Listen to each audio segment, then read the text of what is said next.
2022 Concord NRC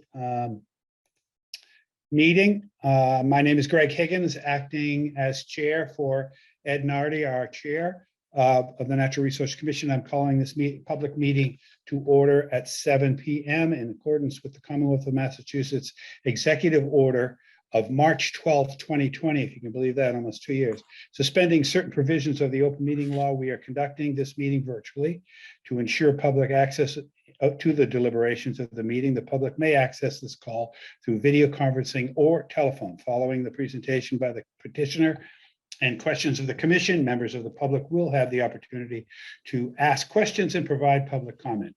Please identify yourself with your name and address for the record. You can also raise your hand from your phone by dialing *9. All video screens will be turned off with the exception of the commissioners, Delia, and the current petitioner. Once the commission has acted upon an application, the petitioner is free to leave the meeting, of course. Screen sharing will not be permitted unless absolutely necessary. All votes will be taken by roll call. In the event of any technical difficulties, all matters on the agenda that have not been heard will automatically be continued to the March 2, 2022 NRC meeting. At this time, I would ask the commissioners to introduce themselves. Gary? Gary Kleiman. Sarah? Sarah Grimwood. And Nick? Nick Pappas. Welcome. First on the agenda are the minutes. I had one small date change from 2023 to 2022, just almost a typo. Anybody else have anything? I had 2 or 3. They Yeah. weren't significant. Yeah, I sent an insignificant typo. You all set with it, Gary? Yeah, I had no real comments. It's all looks good to Hearing me. nothing, do I have a motion? I move that we accept the minutes of December 1, 2021 as amended. Second. All those in favor, Gary, Aye. Sarah, Aye. Nick, Aye. and I'm aye as well. We have some continuances. Do I have a motion? I make a motion to continue to March the 2nd, 2022 without discussion. 39A Commonwealth, oh sorry, 2 times Warner Street, 39A Commonwealth Avenue, 28A Union Turnpike, 976 Barrett's Mill Road, and 123B Elm Street, DP file 1371585.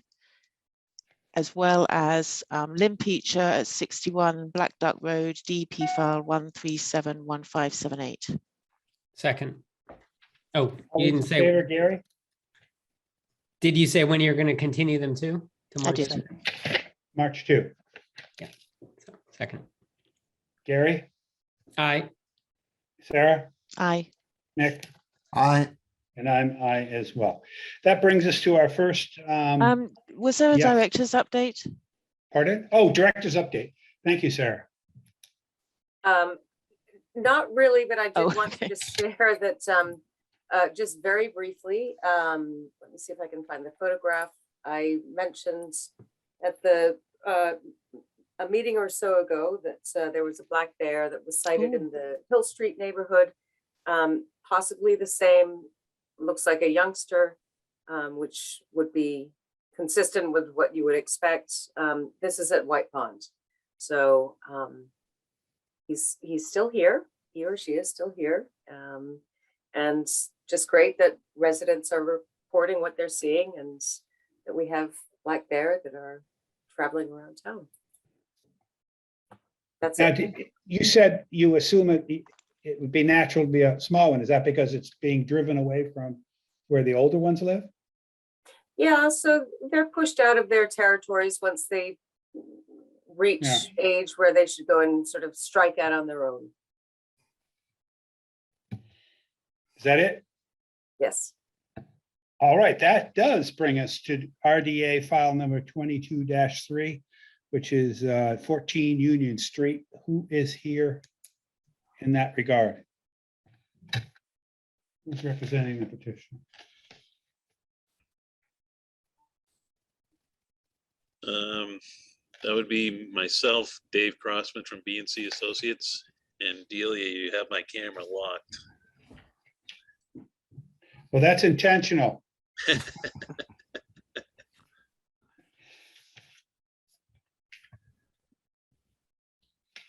Oh, let's continue. She'll get you clicked in. All right, here we go.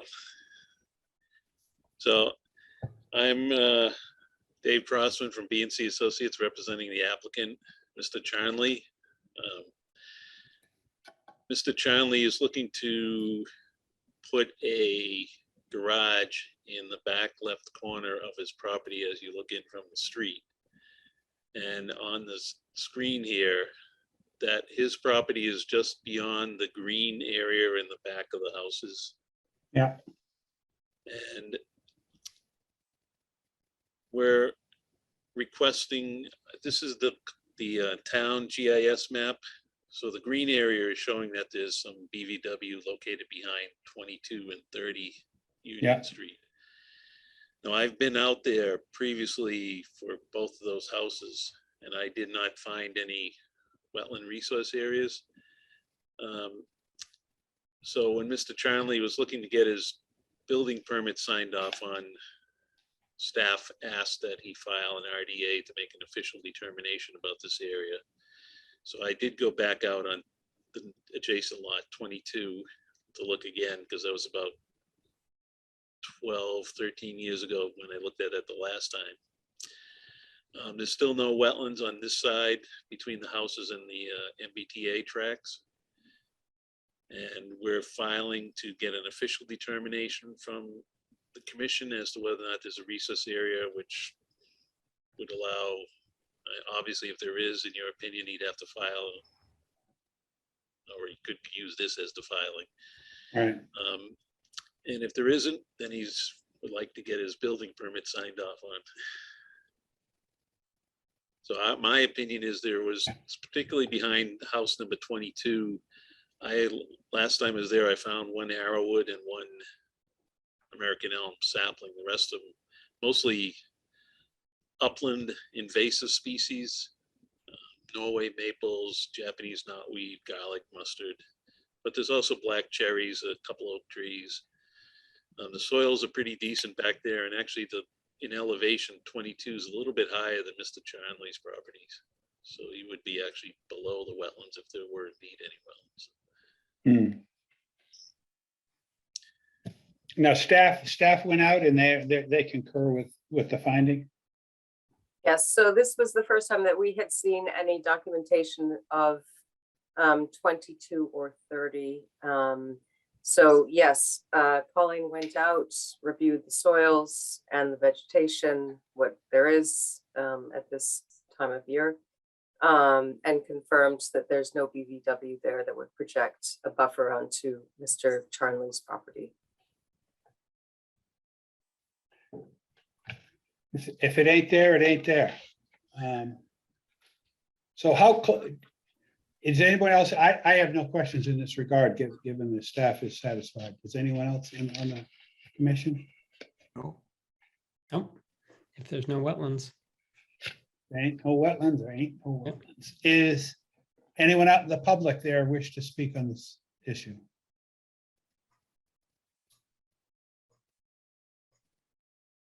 And Just one question, please. Mr. Charnley. So one question is, will the requirement for signing off on the building permit be removed, or will the building permit be signed off by this department? I think all departments sign off, if that's what you're asking. Yes, okay. This will be signed off without putting any burden on you to do anything in this regard. Okay, very good. Thank you very much. Yeah. Hearing nothing from the public, do I have a motion? I move that we issue a negative determination, negative numbers 1 and 4, confirming that the area is not within jurisdiction and that proposed work is not within an area subject to protection under the act, including the buffer zone. Do I have a second? Thank you, Sarah. All those in favor, Sarah? Aye. Gary? Aye. Nick? Aye. I'm aye as well. Go forth and build your garage. Okay, thank you very much. Aye. that brings up Boston Gas. I didn't know I thought it was N-Star or something, but Boston Gas Company, who is actually going to replace piping in the street, which many people will, it's a double-edged sword, but at least fix the leak. Is this for leaks? I'm not sure. Who's here this evening for RDA file number 22-4? I am Lori McDonald. I'm with Hi, Lori. Conoco. How are you? I'm with Conoco Engineers and Scientists. I'm representing Boston Gas tonight for this particular project. I just wanted to go through the plans briefly and show you the limits of work. Are there a set of plans that can be shown? Okay. Sure. So the project involves the replacement of an existing 2-inch coated steel gas main in Main Street with a 6-inch plastic main starting at 1781 Main Street. And that's going to be tying into the existing 6-inch plastic main at that location, and then extending down to Edgewood Road, which is towards the bottom left of your screen, for a distance of approximately 1,450 linear feet. The project also involves replacing the existing 2-inch plastic main in Harrington Ave, starting at the intersection of Main Street to 15 Harrington Ave. And that 15-inch plastic main will be replaced with a 15-inch.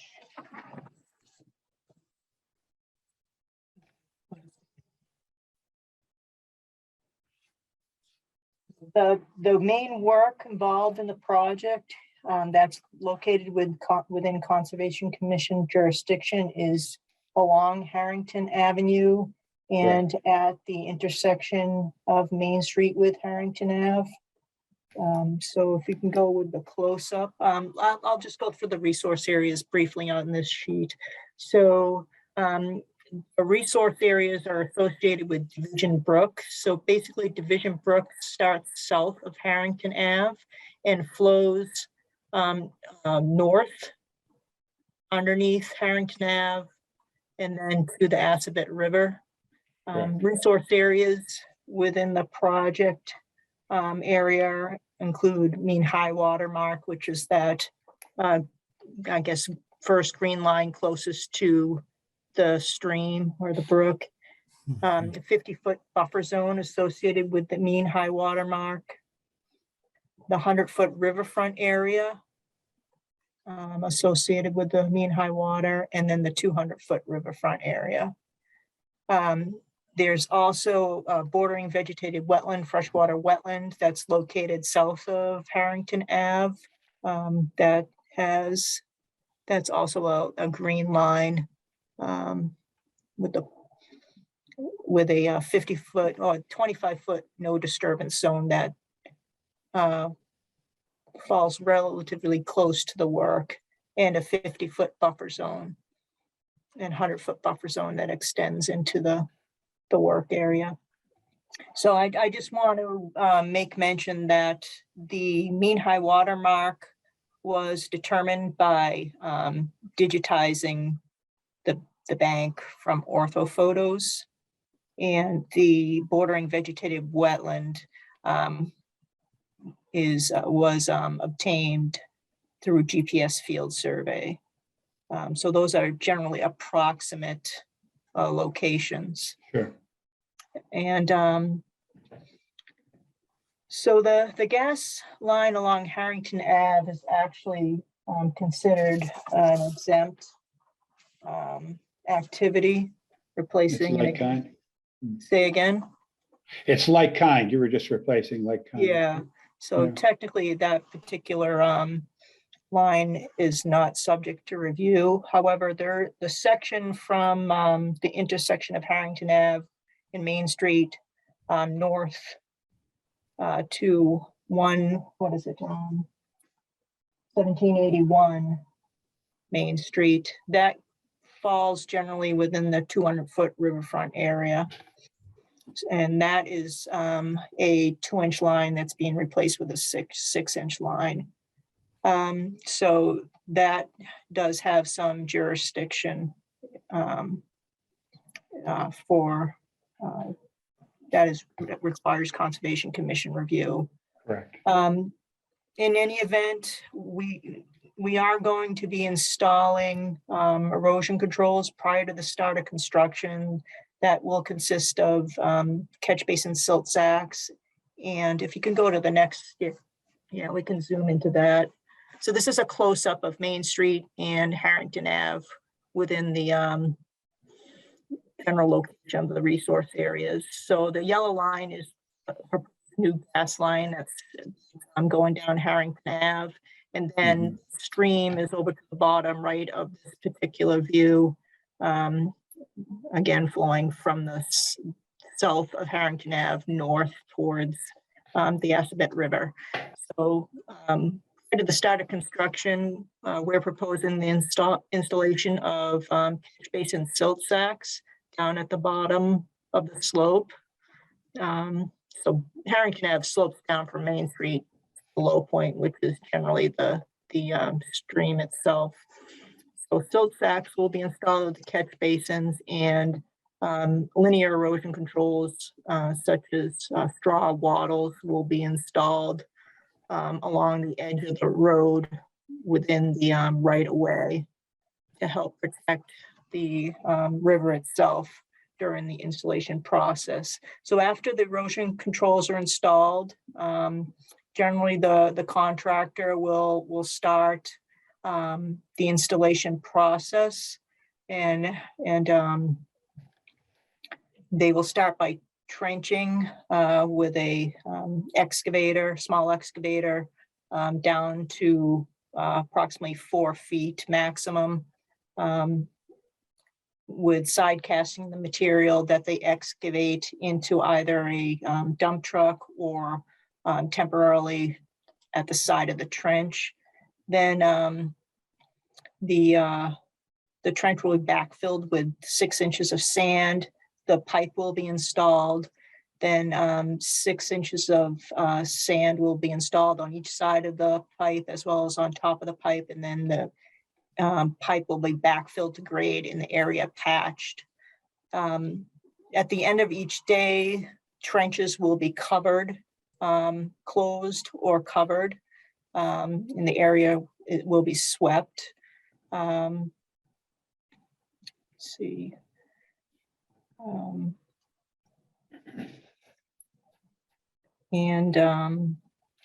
Trying to think, lost my train of thought, sorry. The existing line is being abandoned in place, just so I didn't make mention of that. All the staging and stockpiling will occur outside resource areas, more than 200 feet from the mean high water mark of Second Division Brook.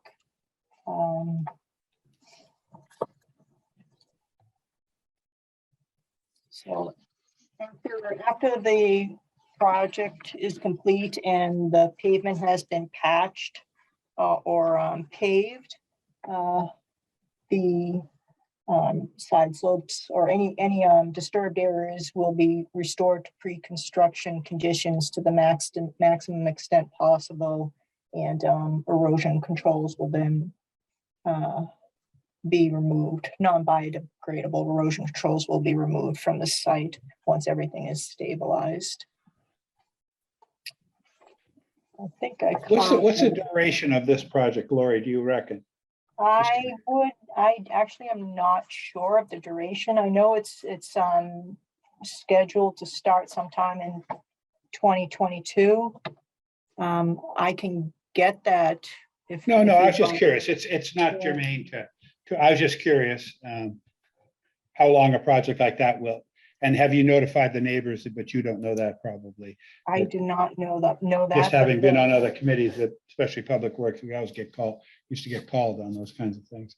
I mean, it's pretty straightforward as far as I'm concerned. Does anyone else have any? I don't have any significant questioning here. Gary, Nick, or Sarah? No.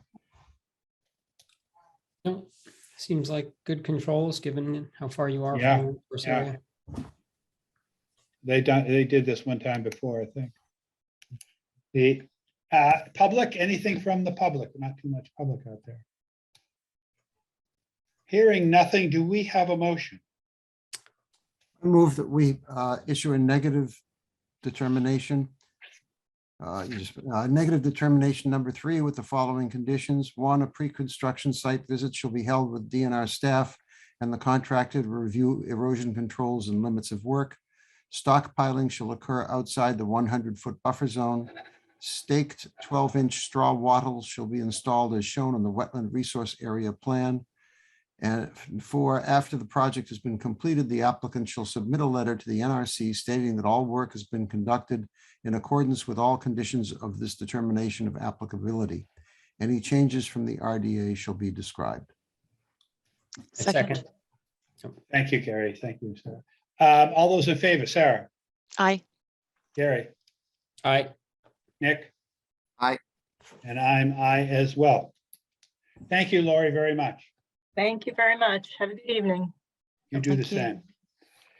That brings us to a minor mod at 209 Musterfield. It's got a DEP file number of 137-1567. What's going on? You're muted. You're muted. Sorry, Greg, that's off an old agenda. I apologize. We sent out, Okay. Then there's, so the next thing is to close an issue. Close an issue. 2112 Main Street, which we don't have a DEP file number, but we do have conditions and a way to get around that. Nick? I move that we close an issue order of conditions for 2112 Main Street pending receipt of DEP file number with findings A, B, C, and D, standard conditions 1 through 20, and special conditions 21 through 49. Second. All those in favor, Gary, Aye.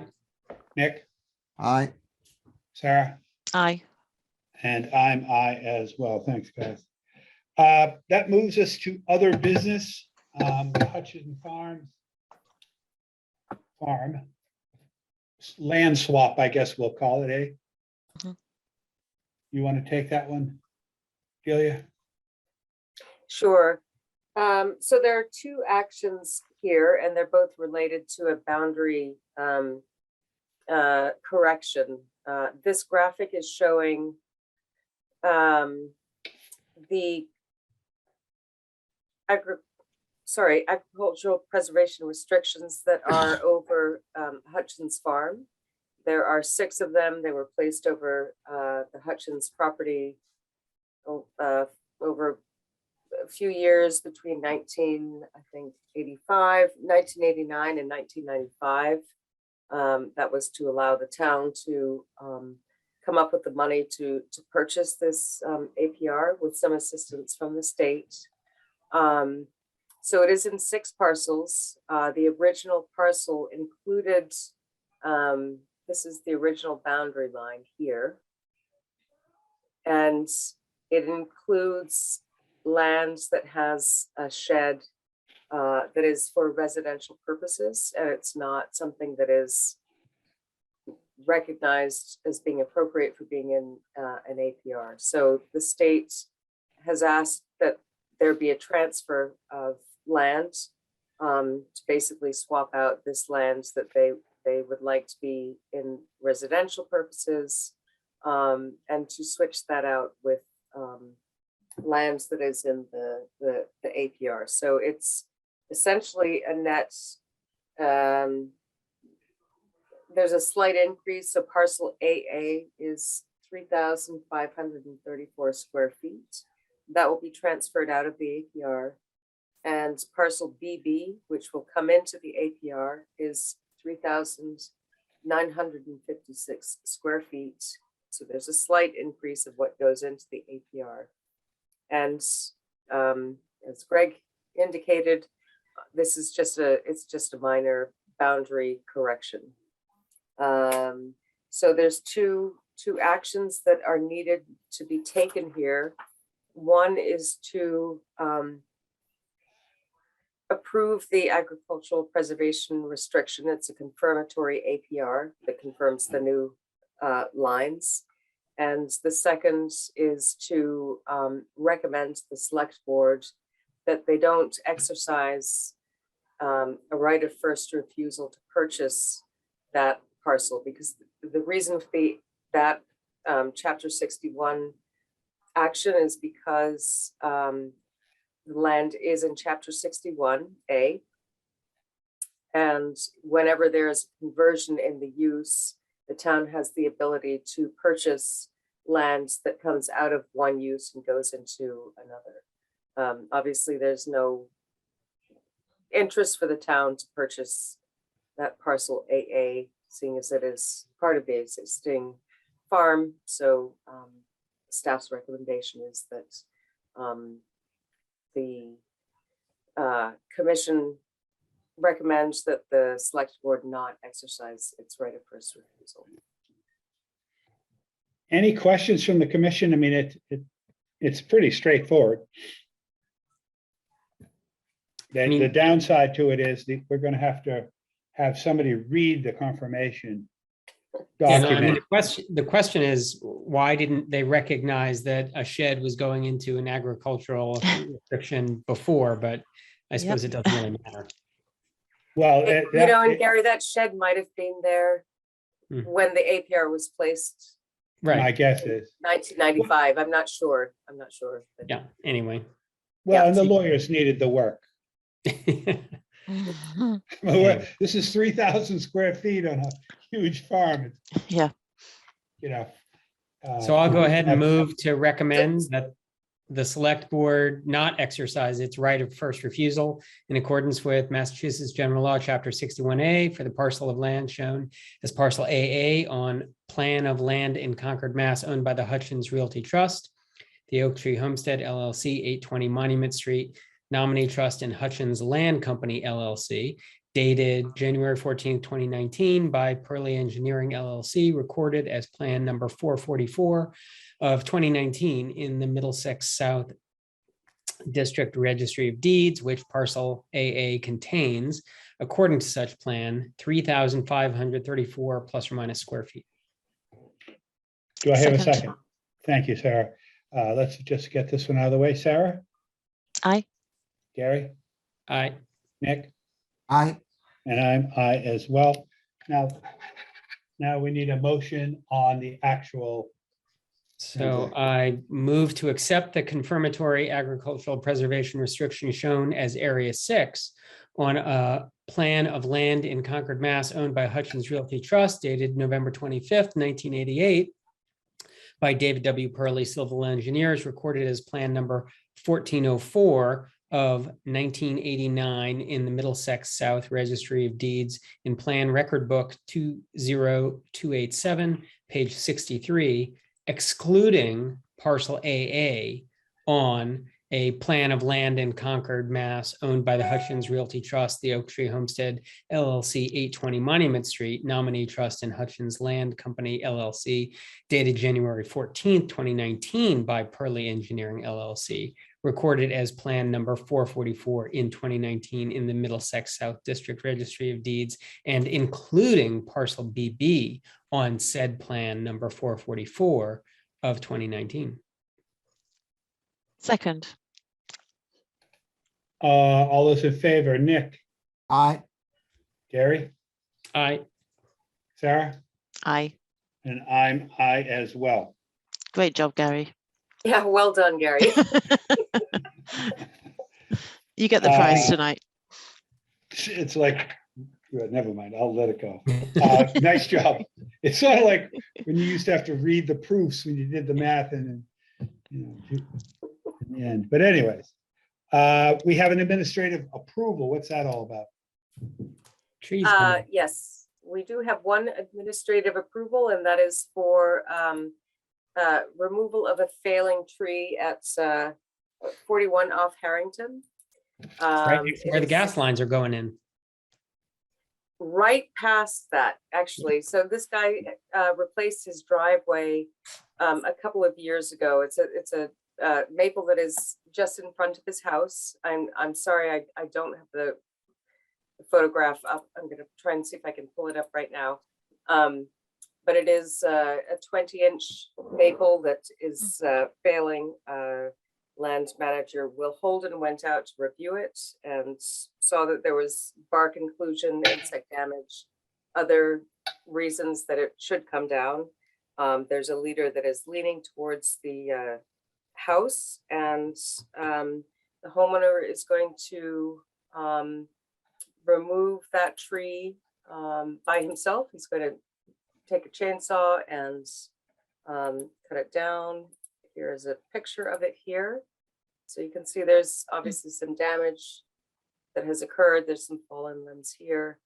The leader that Will saw was leaning towards the house. There is, he's got an open permit, actually since expired for the driveway replacement. But he did buy some additional sugar maples.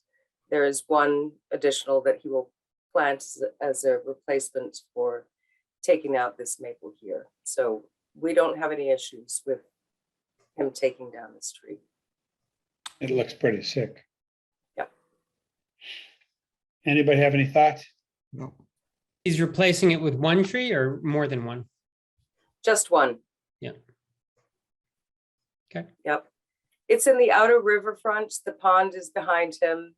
There is riverfront associated with Kennedy's Pond in that location. So we do want to see some restoration of, the habitat for orioles, putting a nest in or something, but it is just the one that we would require at this point. Any other thoughts or comments? Anything from the public? Hearing nothing. Do we need a motion on this? No. No, All right, no complaints. And before I ask for it, is there anything else? Because last time I kind of jumped on it and. All right, hearing nothing. Do I have a motion? Move to adjourn. Do I have a second? Second. All those in favor, raise their hand. Let's just do it. Good enough. I see all hands on deck.